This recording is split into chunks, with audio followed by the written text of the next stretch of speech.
Hola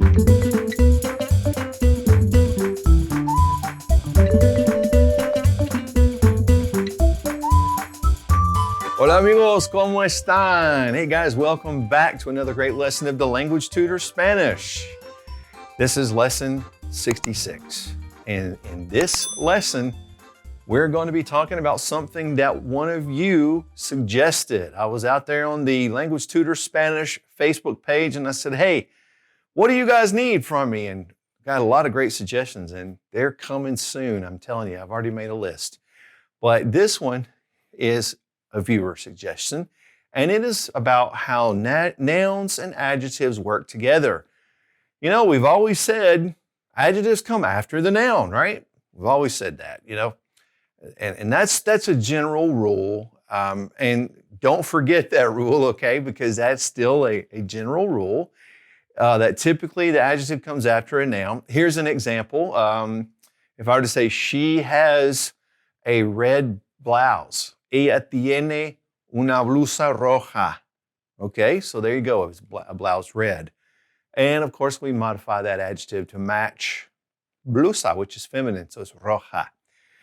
All right, so don't forget what you already know. That's going to stay the same, all right? But there are some exceptions.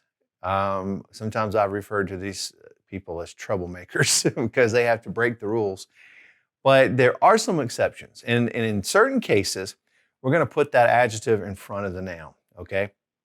So that's what I want to go over during this lesson. I do want to go ahead and tell you that you may want to get something to write on, and this might be one of those episodes that you have to start over several times because I'm going to go ahead and tell you at the end of this episode, I'm going to give you a list of words that can go in either place. We're going to talk about the differences in whether it goes in the front of the noun or after the noun. So you might have to back it up a few times to get those words down in your list, okay? But let's get things going. Let's kick it off and let's see if we can sort this out, all right? So yes, typically the adjectives go after the noun, but here are some exceptions, okay? Now, first of all, you pretty much already know some of these exceptions, but just want to go over them really quick, you know, because sometimes, you know, I've had students that they'll learn something, but then when I bring in something new, they start confusing what they already knew. So we don't want to bring in something new and confuse what we already know. So stand on what you know and keep doing what you're doing with those things. Here's an example of what I'm talking about. Possessive adjectives, first of all. We know possessive adjectives, demonstrative adjectives, they go in front of the noun. Like if I said my mother, mi madre, okay, that's an example of an adjective that's going to go in front of the noun. Our house, nuestra casa, we know that's going to go in front. This marker, este marcador, okay, so that's an example of how it would go in front of the noun also. All right, so keep doing what you're doing with those. We don't have to worry. We already got those down.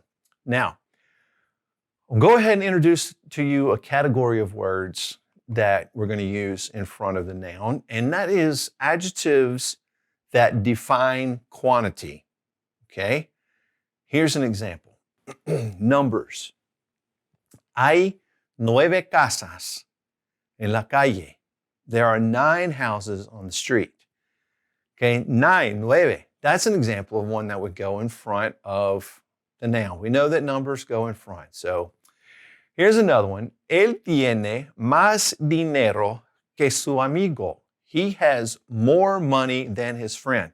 That más is going to go in front of the noun. So really, that's like the English, you know, more money, less money. Those things are going to stay just like we know them, okay?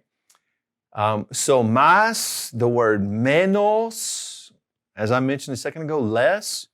The word pocas, or pocos, few. There are very few. If I say, hey, there are very few pieces of candy left. Somebody's been eating them. All right, pocas, that would be an example of one that goes in front of the noun. The word enough, suficiente. We have enough food. She has enough food. Suficiente. That would be a good example of one that goes in front of the noun as well. All right. Now, here are some other adjectives that define quality or limits, I should say. We got the word demasiado, too much of something, demasiado, that would go in front of the noun. Also, we've mentioned pocas, but by itself, poco. So poco, poca, pocos, pocas, all of those are going to go in front. Now, the word alguno, some. When you're using alguno as some, that's a good example of one that would go in front. Also, the word ninguno, no or none. All right. Another one is bastante, another way to say enough. And we also have the word varios, which means enough or sufficient. Also, we have cuanto, which means as much. And let's do one more, mucho, a lot or many, muchos. And those would go in front of the noun as well. All right. So those words defining quantity or limits are going to typically, if they describe and they're adjectives, they're going to typically go in front of the noun as well. Okay. Now, also, I want to talk about two words that don't necessarily define quantity or limits, but they do kind of go together and they describe in that superlative way, and that is best and worst. Okay. Best is mejor and worst is peor. Those would go in front of the noun as well. Best and worst. All right, now let's move on to another set of words. We have some descriptive adjectives that we would put in front of the noun as well.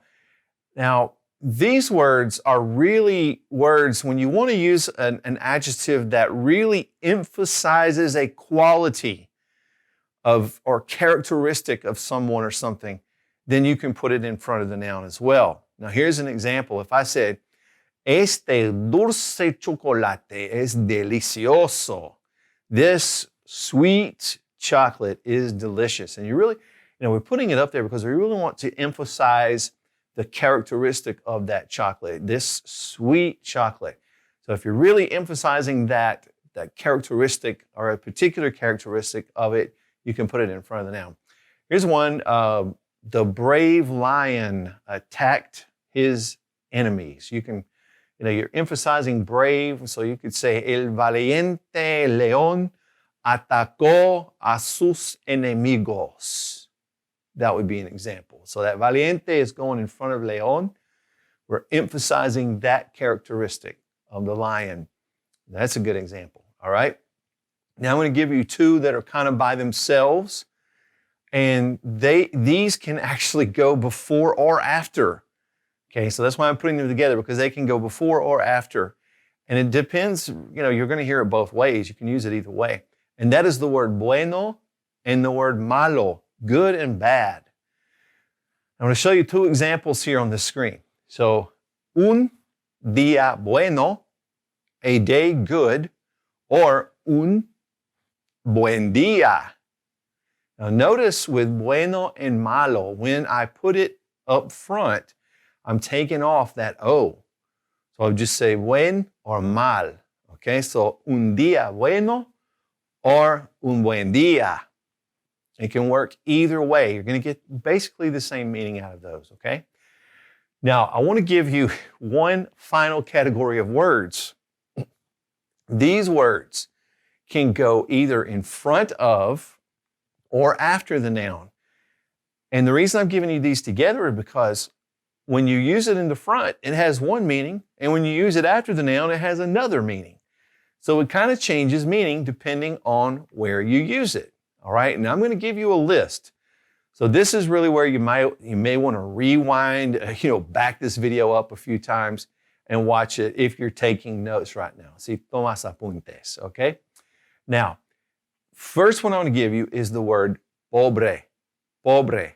Now, before the noun, it really implies that unfortunate, that poor man, pobre hombre, it really implies unfortunate, that poor man. It's kind of like English. When we say it like that, it's like, oh my gosh, that poor guy, very unfortunate. But when we put it at the end, after the noun, it really just implies poor in terms of money. Okay, so that's kind of what this whole list is about. All right, now, the next one is viejo, viejo. Now, this one, before the noun, kind of means former somebody, all right? But when you put it after, it means old age, all right? They're old aged, like really old in terms of how old they are. Okay, now then you've got the word nuevo, new. All right, before, it kind of means another. So nuevo coche kind of means like I got another car. It's a newer one for me. But after the noun, it's going to mean it's new, as in it's newly made, newly acquired, okay? Now the next one is varios, varios. Now before the noun, this kind of means several, various in the several way. But after the noun, it kind of implies different, okay? All right, the next one is mismo. Before the noun, it implies same, la misma clase, the same class. After the noun, it's really used as himself or herself. Su mismo, himself. Okay? Next one is único, único. Before the noun, it means only. After, it kind of implies unique. In that sort of way. You can see it looks like unique. All right, now, grande. We were talking about this one a minute ago, saying gran or buen or mal. Grande makes sort of the same, it kind of works the same as bueno and malo. Okay, because before the noun, we're going to usually say gran, just say G-R-A-N. But that implies great. You know, this great, you know, it's emphasizing how great they are, the person. But after, it implies physically big. Something's muy grande. La casa es muy grande. The house is very big. All right, now, let's move into the next one. Is triste. Triste. Before the noun really implies dreadful. But after, it means sad. Okay? Now, this is one that people ask me about a lot. Antiguo. They ask me, how do I know when to say viejo or antiguo or anciano? There are several ways to say old in Spanish. All right, so antiguo, before the noun, means old or former or ancient. But now after the noun, it really implies antique. Okay, so you can see in all of these, they're similar but use slightly different contexts, okay? So the next one is distinto. Distinto. Before the noun, it implies various. After the noun, it implies just different. Okay? Now, the word solo, very popular word in Spanish. Solo. Before the noun, it implies the one, the only of something. Okay? After it, it implies lonely. Okay? Now, the word diferente. Before the noun, it implies various. Diferentes casas, if you wanted to say various. After the noun, it implies just simply different. Okay?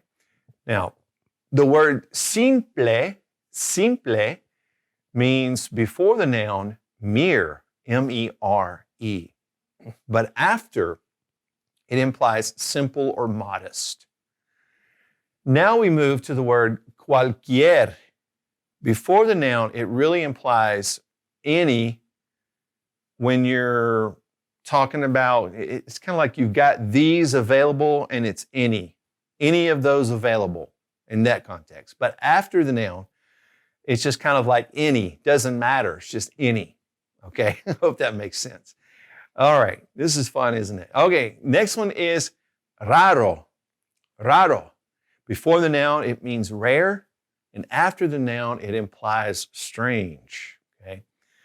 Next up is a word you've heard before, is alto.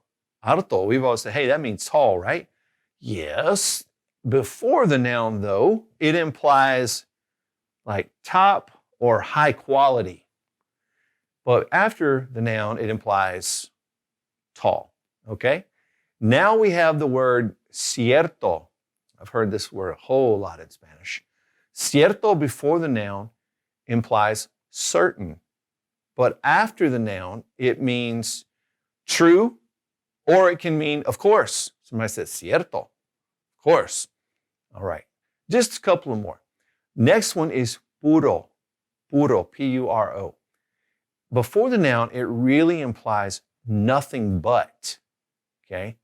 But after the noun, it implies pure. All right, and then one more, and that is bajo.